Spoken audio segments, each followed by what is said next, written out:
Hey, it's Florida Aquaman here. I'm out in Marathon, Florida, and guess what we're getting ready to do? You see I got some tools here. Stay tuned, because the plan is we're going to go dive one of the local bridges, and we're going to catch a giant grouper. And I got the tools I need here to go catch him, so stay tuned. I'm going to show you what I got, but let's head out. Come on. Alright guys, so what I got here is this is just a piece of PVC, and I got a big old hook here. I'm going to pull it out.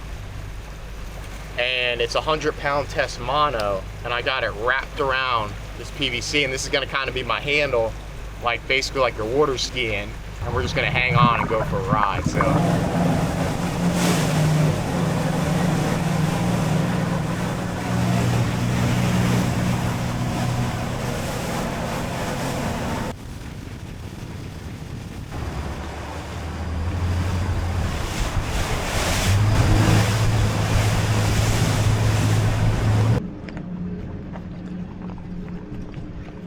alright guys, so we're anchored, we're getting all geared up, we're right by the pilings, because what happens is these big grouper like to hang right around the pilings of this bridge, and we're going to wait for it to slack before we go under it, because this bridge, the current rips and you have to time it just right, and that's what we're doing. We probably got about, I'm going to say maybe 5 minutes.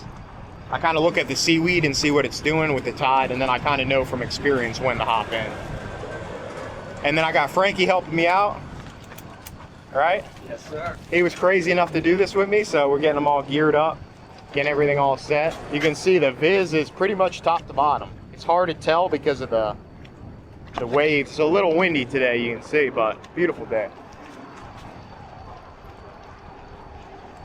I'm gonna get all geared up, and then I'll have my camera on my head. Frankie's gonna have one on his head, and then we'll get on the bottom. We'll get this grouper caught up, right? If all goes as planned.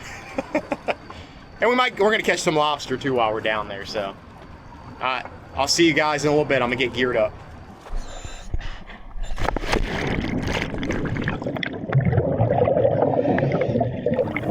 Alright guys, so the first order of business is we gotta find some bait, and I gotta make sure that my anchor is set because both of us are underwater, and I want that boat to be there when we get back up.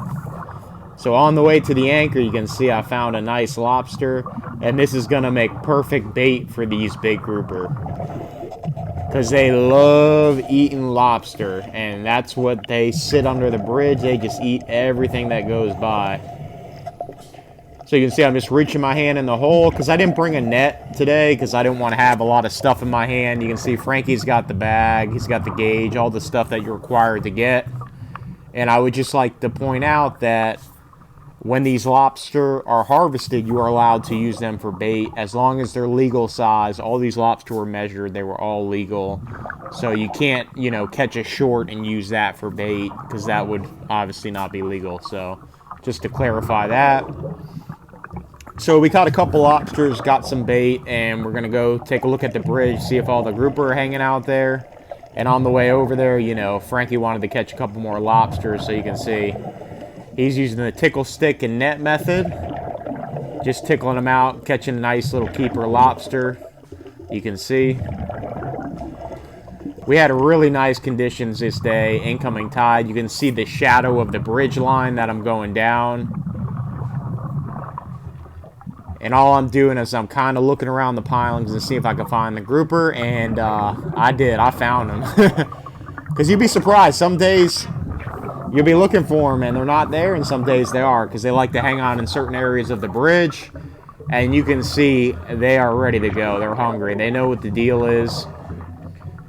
A lot of these bridges get dove by local divers, people that come down, and these Goliaths will basically wait and try to eat your lobster if you miss one or he scurries away, and that's what they think we're doing. They think we're harvesting lobster, and little do they know, I got a hook in them and I'm ready to go. So I'm using, I believe it was a 12-odd circle hook and a 100-pound test monofilament tied to a nice piece of PVC. And I don't know what to expect here because I've never done this. So we're going to see what happens. Kind of exciting here. You can see the grouper came up and boom, he took the bait. And I'm in for a wild ride here. So I kind of braced myself on the bottom, kind of held onto a rock to see. And I guess I put a little bit too much pressure on him because unfortunately he popped off. But it actually wasn't too bad. I thought they were going to be a lot stronger. He was very strong, but I felt like I could hold him with one hand. So I said, let me go back to the boat, give it another try. I got some more rigs up there. I'll retie the hook and see if we can catch one. Because now I had a feel for what was going on. Like I said, I did not know what I was getting myself into. So as I ran up real quick, there was a lobster under the boat that Frankie was catching. So I ran up top real quick. Got a brand new hook, a circle hook, 12-aught I believe it was, from the packaging. And I'm just doing a Canoeman Chandler, not real quick and easy. Get all rigged up and give it another try. So this time I was thinking instead of bracing myself on the bottom, I would try to swim with the fish so there wasn't so much pressure. So I had a plan B. That way it wasn't so much tension. And that's what I'm doing. This time that's the game plan. Went under. You know, Frankie's probably caught a couple lobster by now. And I'm trying to hurry because this bridge, you don't get very long where the tide is slack. So I was like, let's go. Let's get this knocked out because I want to catch one of these grouper. You can see I got a nice big old lobster.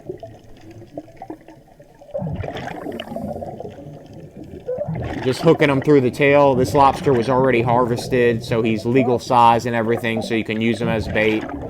Just like the guys that use the lobster for bait for Cubera snapper, same concept. So you can see I got him hooked out there, and I'm kind of just taking him and fluttering him, and I got this single grouper that's very good size. Just give him a little flutter, let him kick, and this grouper is good to go. Boom. And I'm hooked up, and I signal to Frankie, let's go, come on. Let's go chase him. And he broke off again. I couldn't believe it. I was like, and it was right at the PVC. So I think what was happening is it was just digging into the PVC and it was cutting it. So I think next time I'm going to try to use like a piece of rope in it instead of doing the straight monofilament because it was just cutting it. So I had another hook with a little bit of line attached to it that I could hold in my hand. And I said, let me just play with them because they were getting very close. We just were lobstering and they kept getting very, very close. And I didn't think I was going to be able to just reach my hand out and, you know, have a hook in my hand with a little bit of line and see if they could get it. And they did, surprisingly. They would come right up to you. I couldn't believe it. Kind of crazy. So, you know, reusing another lobster that we harvested for bait again. You can see. I mean, and these group are anywhere from 20 pounds to there's some under there that are about 200 pounds. That's probably the biggest you'll see under there. Most of them are juveniles, though, because they do get up to 500-600 pounds. And you can see, literally, I put my hand in front of them and told them to just stop. And they stopped. It's kind of funny. They're almost like dogs. It's kind of insane. The behavior, how they act. They're like little puppy dogs underwater. Pretty cool. So you can see I'm just using that hook. I got the lobster hooked up. And, you know. And they're stealing it right off the hook. So I said, let me try to hook this one more in the middle. It's kind of hard to believe that they can just take a lobster. If you know how hard a lobster is, and with their mouths, they can suck it right off the hook.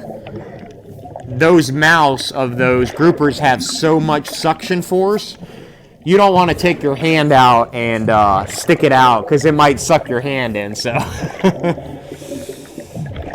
and you can see they're beautiful fish. But this brings up a good point: is there's way too many Goliath groupers at this bridge. There's an overabundance of them, and they definitely need to be regulated a little better. Maybe, you know, open up a little more harvest to them because it's just getting out of control. I didn't see one black grouper or any other species of grouper that entire dive. It's kind of crazy. So it's definitely out of balance. Just if you keep watching the video, you'll see how many there are. And you can see this one was smart. He could see the hook, so he kind of left it alone.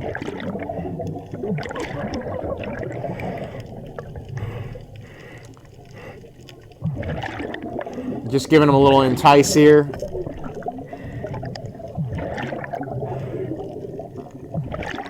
So you're allowed to catch Goliath grouper and harvest them if you have a permit. But if you do not have a permit, you cannot keep them. But you're allowed to catch them hook and line. And you see that's what I'm doing here. You can see this Goliath grouper had a piece of fishing line wrapped around it. Not from me. Probably from a previous angler. And I was trying to kind of grab it to see if I can catch him and then take it out. But that wasn't the case. You can see this is a little bigger Goliath. I got a fresh lobster on there. Real beautiful fish. He's even got a little remora on him. You can see they're kind of picking up that there's a hook in the lobster. They're definitely getting smart to it, so. Give him a little bit of wiggle. As you can see, this one was a little hesitant. He didn't want to go for the bait, so. But luckily, there's a ton at this bridge, so right behind him, we had a big lunker coming around. And I could tell he was going to eat it the way he was acting. You can see. Here we go.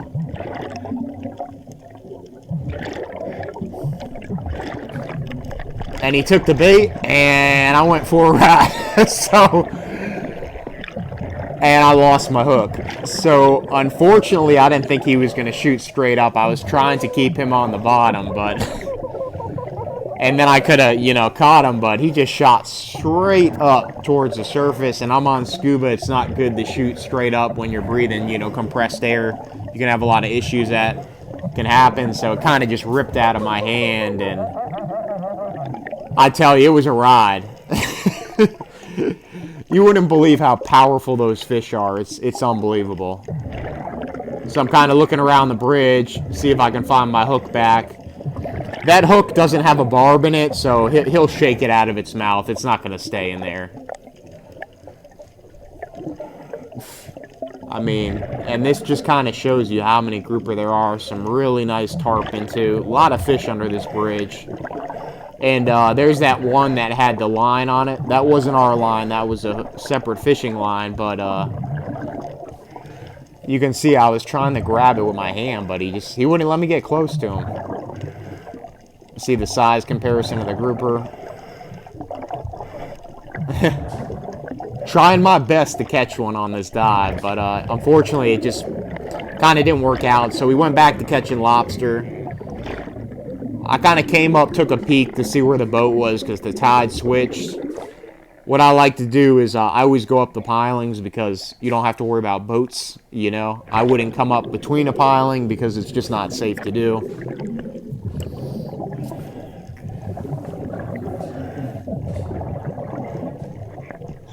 So you can see we're kind of headed back to the boat, letting Frankie catch some more lobster as we go along. And makes a good point is, you see how he's wearing a hooded shirt? If you dive with a hooded shirt, you're always going to get that balloon in the back there. Because it catches all your bubbles. So try not to wear a hooded shirt when you dive, but we all do it, you know?